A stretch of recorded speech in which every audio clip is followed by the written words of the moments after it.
ಸಂಸದ ಸುಧಾಕರ್ ಎಣ್ಣೆ ಪಾರ್ಟಿ ಕಾರ್ಯಕ್ರಮಕ್ಕೆ ಸಿಎಂ ಸಿದ್ದರಾಮಯ್ಯ ಕಿಡಿಕಾರಿದ್ದಾರೆ. ಎಣ್ಣೆ ಪಾರ್ಟಿ ಕಾರ್ಯಕ್ರಮದಲ್ಲಿ ವಿರೋಧ ಪಕ್ಷದ ನಾಯಕ ಆರ್ ಅಶೋಕ್ ಕೂಡ ಭಾಗಿಯಾಗಿದ್ರಲ್ವಾ.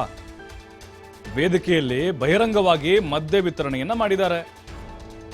ಆದರೆ ಸಂಸ್ಕೃತಿ ಸಂಪ್ರದಾಯದ ಬಗ್ಗೆ ಮಾತಾಡ್ತಾರೆ ಬಿಜೆಪಿಯವರು. ನಮ್ದು ಶಿಸ್ತಿನ ಪಕ್ಷ ಅಂತಾರೆ, ಸಂಪ್ರದಾಯದ ಬಗ್ಗೆ ಮಾತಾಡ್ತಾರೆ, ಕಲ್ಚರ್ ಬಗ್ಗೆ ಮಾತಾಡ್ತಾರೆ. ಅವರೇ ಈ ರೀತಿ ಮಾಡಿದ್ರೆ ಹೆಂಗೆ? ಮುಖ್ಯಮಂತ್ರಿಗಳ ಪ್ರಶ್ನೆ ಇದು ಬಿಜೆಪಿ ನಾಯಕರಿಗೆ. ಆದರೆ ಸಿಕ್ಕ ಕಡೆಯಲ್ಲೆಲ್ಲ ಮದ್ಯ ಕುಡಿಯೋಕ್ಕಾಗತ್ತಾ, ತೂರು ಬೀಳೋಕ್ಕಾಗತ್ತಾ? ಸುದ್ದಿಗೋಷ್ಠಿಯಲ್ಲಿ ಸಿಎಂ ಸಿದ್ದರಾಮಯ್ಯ ವಾಗ್ದಾಳಿಯನ್ನ ನಡೆಸಿದ್ದಾರೆ ಬಿಜೆಪಿ ನಾಯಕರ ವಿರುದ್ಧ, ಅದರಲ್ಲೂ ಸುಧಾಕರ್ ಮತ್ತು ಅಶೋಕ್ ವಿರುದ್ಧ.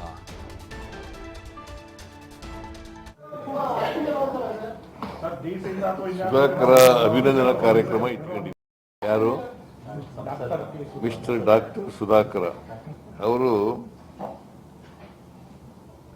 ಅಶೋಕ್ ಕೂಡ ಅದರಲ್ಲಿ ಭಾಗಿಯಾಗಿದ್ರು. ಅಶೋಕ್ ಅಂದ್ರೆ ಯಾರು? Leader of the opposition. ಅವರು ಭಾಗಿಯಾಗಿದ್ರು. ವೇದಿಕೆ ಮೇಲೆ ಬಹಿರಂಗವಾಗಿ ಮದ್ಯ ವಿತರಣೆ ಮಾಡಿದ್ರು. ಬಹಳ ಇವರು ಸಂಸ್ಕೃತಿ ಬಗ್ಗೆ, ಸಂಪ್ರದಾಯದ ಬಗ್ಗೆ ಬಹಳ ಮಾತಾಡ್ತಾರೆ. ಆಯ್ತಪ್ಪ, ಲಿಕ್ಕರ್ ಮಾರಾಟ ಮಾಡ್ತಾರೆ, ಹಾಗಂತೇಳಿ ನೀವು ಸಂಪ್ರದಾಯ ಮಾಡೋರು ಏನ್ ಬಹಳ ಸಂಸ್ಕೃತಿ ಬಗ್ಗೆ ಮಾತಾಡೋರು ಕುಡಿರಿ ಅಂತ ಕೊಡಿ ಅಂತ ಹೇಳಿದ್ದಾರ? ಬಿಜೆಪಿಯವರು ಸಂಸ್ಕೃತಿ ಬಗ್ಗೆ, ಸಂಪ್ರದಾಯದ ಬಗ್ಗೆ, ಸತ್ಸಂಗದ ಬಗ್ಗೆ ಮಾತಾಡ್ತಾರೆ. ಅವರೇ ಈ ತರ ಎಲ್ಲ ಮಾಡಿದಾರಲ್ಲಪ್ಪ ಅಂತ ಅಷ್ಟೇ ಹೇಳುತ್ತೆ.